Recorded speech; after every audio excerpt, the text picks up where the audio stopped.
Bonjour, on va attaquer un nouveau chapitre qui est normalement l'avant-dernier, si je ne me trompe pas. Donc c'est la suite du chapitre dérivation. Donc on a un peu retravaillé là avant le confinement la dérivation point de vue local. Donc c'était avec les tangentes et les nombres dérivés comme quotient directeur de tangente. Ici dans ce chapitre, on va le voir comme des fonctions, là, ce qu'on appellera la fonction dérivée. Et pardon, voilà. Alors, pardon. Donc, paragraphe grandin de la fonction dérivée. Donc, on considère une fonction et si on arrive à avoir des nombres dérivés, donc graphiquement, c'est-à-dire si on a des tangentes en tout point de la courbe, on dit que la fonction f est dérivable sur i. Et à ce moment-là, la fonction va se noter f'. On va garder les mêmes notations. Et l'essentiel là, de la première partie là, du grand 1, ça va être, il va y avoir trois formules. Il n'y aura pas trop de choix, il faudra les connaître par cœur. Donc la première formule, c'est pour les fonctions affines, donc de la forme ax plus b. Il faut savoir que la fonction dérivée, c'est juste, on garde le quotient directeur, donc petit a. Je vous ai mis deux exemples. Ici, on a f, f de x qui est égal à 2x plus 3. Quand on dérive, on ne garde que le 2. On a f' de x égale 2. Ça, vous pouvez, si vous faites un graphique, vous verrez comme c'est une droite, c'est la courbe est tangente à elle-même en tout point. Et un deuxième exemple ici, et donc on garde que a dans la dérivée. Et donc on trouve g' de x égale moins 1 tiers. Donc la première formule à retenir, c'est que quand on dérive une fonction affine, on ne garde que le quotient directeur.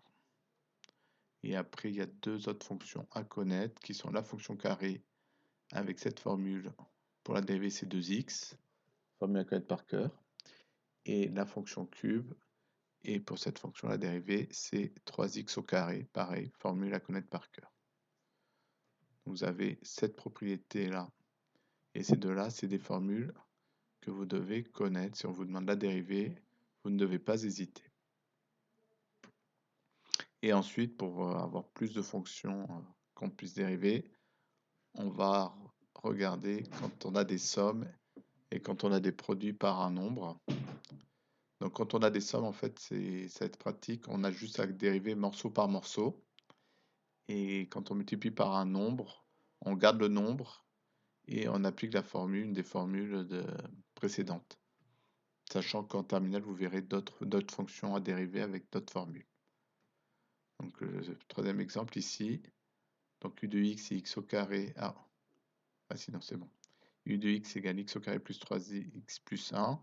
On va couper en deux morceaux, on va garder d'une part x au carré, puisqu'on a une formule, d'autre part 3x plus 1, qui est une forme affine, une fonction affine. On a aussi une formule, on a bien une somme, alors si on a un moins, ça marche aussi. On va dériver chaque morceau. Donc x au carré, la formule dit que la dérivée c'est 2x. 3x plus 1, la dérivée dit que la formule dit que la dérivée c'est 3. Et ce que dit la première formule, c'est que pour avoir la dérivée globale, on ajoute tout. Donc on ajoute le 2x ici et le 3 et on trouve la dérivée de la fonction de départ. Pour la dernière, on prend v de x c'est moins 3 fois x au cube. Donc c'est un nombre moins 3 fois une fonction que vous connaissez. On a eu la forme juste avant dans les propriétés, qui est la fonction cube. La dérivée de la fonction cube, la formule à connaître par cœur, c'est 3x au carré. Et ce que dit le deuxième, c'est que quand on dérive, on garde le nombre qu'on avait au départ, donc moins 3, et on multiplie par la dérivée, donc ici 3x au carré, donc c'est moins 3 fois 3x au carré, 3 fois 3, 9, on tombe sur moins 9x au carré.